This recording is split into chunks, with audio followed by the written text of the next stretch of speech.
You're watching News Decoded, where global stories meet fearless analysis.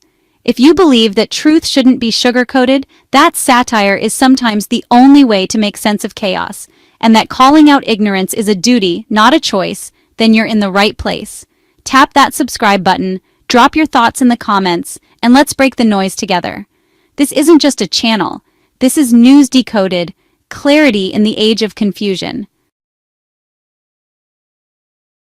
There's something profoundly uncomfortable about watching a world leader completely unprepared for the gravity of his job, stumbling through formal meetings, offering tone-deaf compliments, and misreading the most basic cultural or political cues. This isn't satire. This isn't exaggeration.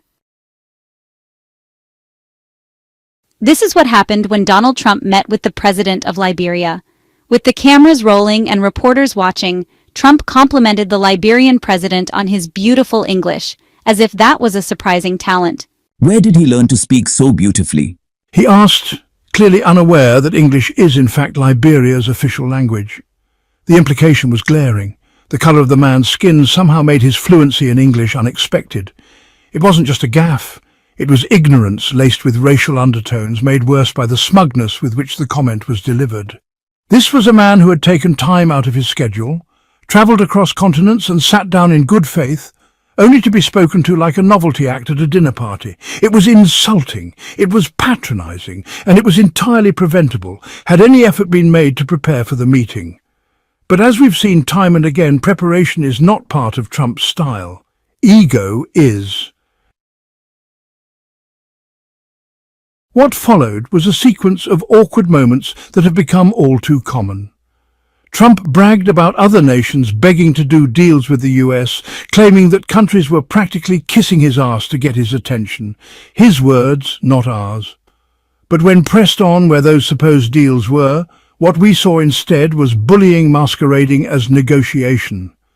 Sending out letters that threatened tariff hikes wasn't a strategy. It was a power play with no plan. That's not diplomacy. That's desperation. In another meeting, this time with the president of Senegal, the awkwardness reached almost, comedic levels. Then I suggested maybe he would consider investing in a golf resort in Senegal, only a short flight from New York or Miami. I complimented his concentration and precision on the course, two traits that, in theory, make for a good leader. I tried to appeal to President Trump by connecting over his well-known love for golf. Trump's response? Vague compliments, jokes about long travel times, and honestly more talk about showing off his golf skills. Certainly not his diplomatic nuance or legislative prowess, because frankly, what else do you compliment Trump on?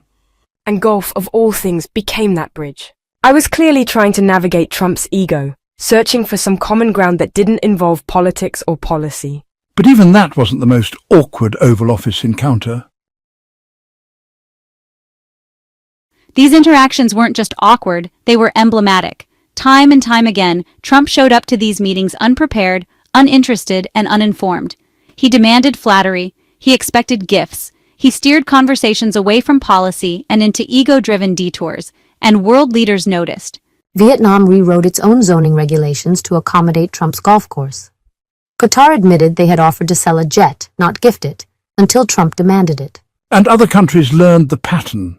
Compliment the man, give him something shiny, and maybe you'll get 5 minutes of goodwill. That's not how diplomacy is supposed to work. That's not leadership. That's transactional narcissism, plain and simple. When world leaders treat the US president like a petulant child who needs to be pacified with praise and presents, it weakens our position on the global stage. It undermines serious conversations. It diminishes the credibility of the office, and it leaves other nations scrambling to find ways to navigate around the whims of an unpredictable leader. Perhaps the most depressing part is that this behavior wasn't a secret. It wasn't hidden behind closed doors. It was broadcast. It was televised. It was shared online in 1,000 clips, each one more baffling than the last. And through it all, many Americans watched in disbelief, feeling secondhand embarrassment as their head of state turned every international meeting into a circus. The rest of the world watched too, adjusting their strategies, lowering their expectations, and recalibrating what it meant to work with the United States. We often talk about the phrase the ugly American, once used to describe tourists who travelled abroad with arrogance, assuming everyone else should speak English, follow American customs, and serve their needs. But now that phrase has a new face, and it sits in a presidential chair. Let this be a reminder that global respect is earned, not inherited. And when a country's leader walks into rooms demanding praise and parading ignorance, the world doesn't admire us. They laugh, and eventually, they stop listening altogether. If you found this video eye-opening, informative, or just painfully necessary, do your part to amplify the truth. Hit that like button, subscribe to News Decoded, and leave a comment telling us what you think. Every click, every share, and every voice helps keep honesty in the spotlight. This has been News Decoded. We decode the noise so you don't have to.